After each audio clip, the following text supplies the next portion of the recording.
नमस्कार. तुम्हा सर्वांचं माझ्या लिव्ह लाईफ यूट्यूब चॅनलवरती स्वागत आहे.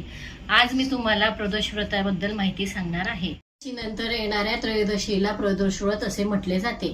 प्रदोष व्रत तुमची इच्छा पूर्ती करण्यासाठी तुम्ही करू शकता. प्रत्येक वारानुसार प्रदोष व्रत येत असतो. त्या वाराला तुमची इच्छापूर्ती करण्यासाठी तुम्ही व्रत करू शकता. सोमवारी इच्छापूर्तीसाठी असतो, मंगळवारी रोगमुक्तीसाठी असतो, बुधवारी कामनापूर्तीसाठी असतो, गुरुवारी शत्रू नाश करण्यासाठी असतो, शुक्रवारी सुख शांतीसाठी असतो, शनिवारी संतान सुखासाठी असतो आणि रविवारी फळ प्राप्तीसाठी. या वारांसाठी तुम्ही तुमच्या इच्छेनुसार तुम्हाला ज्या वाराला सुरुवात करायची आहे त्या वारापासून तुम्ही प्रदोष व्रत करण्यास सुरुवात करू शकतात. प्रदोष व्रत हे प्रदोष काळात केले जाते. प्रदोष काळ म्हणजे संध्याकाळी सूर्यास्ताच्या आधीचा काळ, त्यानंतर सूर्यास्तानंतरचा अर्धा तास आधी अर्धा तास नंतर म्हणजे प्रदोष काळ असतो. त्यानंतर प्रदोष व्रत करताना अगोदर आंघोळ करून स्वच्छ पांढरे कपडे परिधान करावे लागतात. पांढरे नसले तर तुम्ही कुठलेही कपडे मंद कलरचे घालू शकता. उपवास तुम्ही कशाही प्रकारे करू शकता. तुम्हाला वाटलं गोडाचा करायचा असला तर गोडवर करू शकता. तुम्हाला वाटलं तिखट करायचं असलं तर तिखट करू शकता. गोडाचा उपवास जर केला तर तुमच्या इच्छाशक्तीने तुमच्याकडनं जसं होईल, तुमच्या प्रकृतीला जे सूट होईल तसं तुम्ही करू शकता.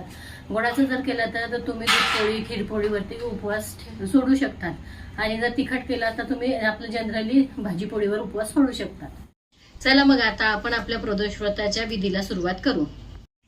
मी हे पूजेचे ताट तयार केलेले आहे. यात मी 108 जवस, 108 तांदूळ, 108 मूग, पंचामृत घेतलेले आहे. पंचामृत तुम्ही तुमच्या पद्धतीने तुमच्या सोयीनुसार घेऊ शकतात. त्यात तुम्ही दूध, दही, तूप, साखर, मध वेगळे वेगळे घेऊ शकतात. मी हे एकत्र घेतलेले आहे. काळी तीळ, शमी, जे तुम्हाला महादेवांना प्रिय आहे, जे तुम्हाला उपयुक्त अवेलेबल होईल ते सर्व तुम्ही घेऊ शकतात. फुलं, पाणी, चमेलीचं तेल, अश्वगंधा हे सर्व मी घेतलेलं आहे.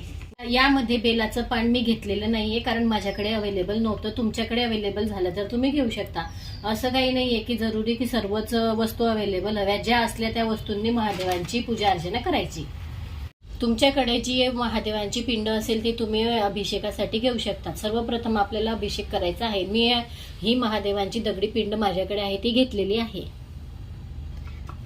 महादेवांची पूर्ण परिवार महादेवांच्या पिंडीवर असतो म्हणून प्रदोष काळामध्ये प्रदोष व्रतामध्ये महादेवांची पूर्ण परिवाराची पूजा अर्चना केली जाते. सर्वप्रथम आपण गणेशजींना पाण्याचा अभिषेक करू, मग कार्तिकेयजींना, मग अशोक सुंदरी मातेला, मग माता पार्वती मातेला, आदिशक्तींच्या हस्तकमलांना, मग महादेवांवरती पाण्याचा अभिषेक करू.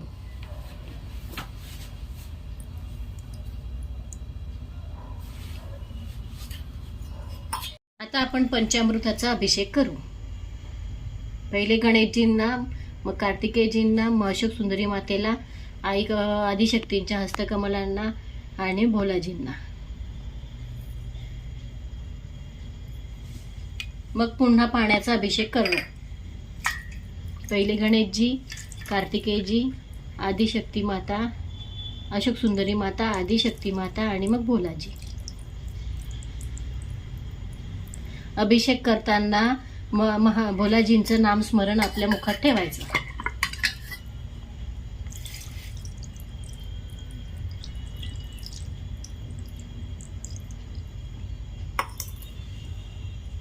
आपण आता भोलाजींना त्यांच्या स्थानापानावरती ठेवू. पूजाविधी करताना आपण उत्तरेकडे किंवा पूर्वेकडे तोंड करून बसू शकतो. मी सर्वप्रथम दिवा प्रज्वलित केलेला आहे. आता मी पूजाविधी करते आहे.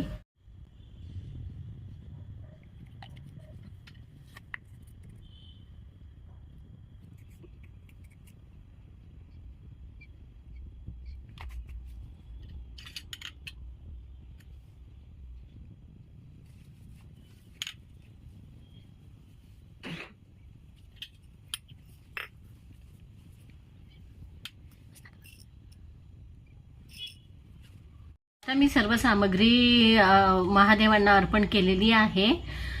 यानंतर कथा करायची, नंतर कथा केल्यानंतर आरती करायची. आणि जर कथा तुमच्याकडे अवेलेबल नसेल, पुस्तक नसेल किंवा तुम्हाला कथा येत नसेल तर तुम्ही यूट्यूबच्या वरती जाऊन कथा सर्च केली तरी कथा प्रदोषवतची कथा येते, त्यात आरती पण असते.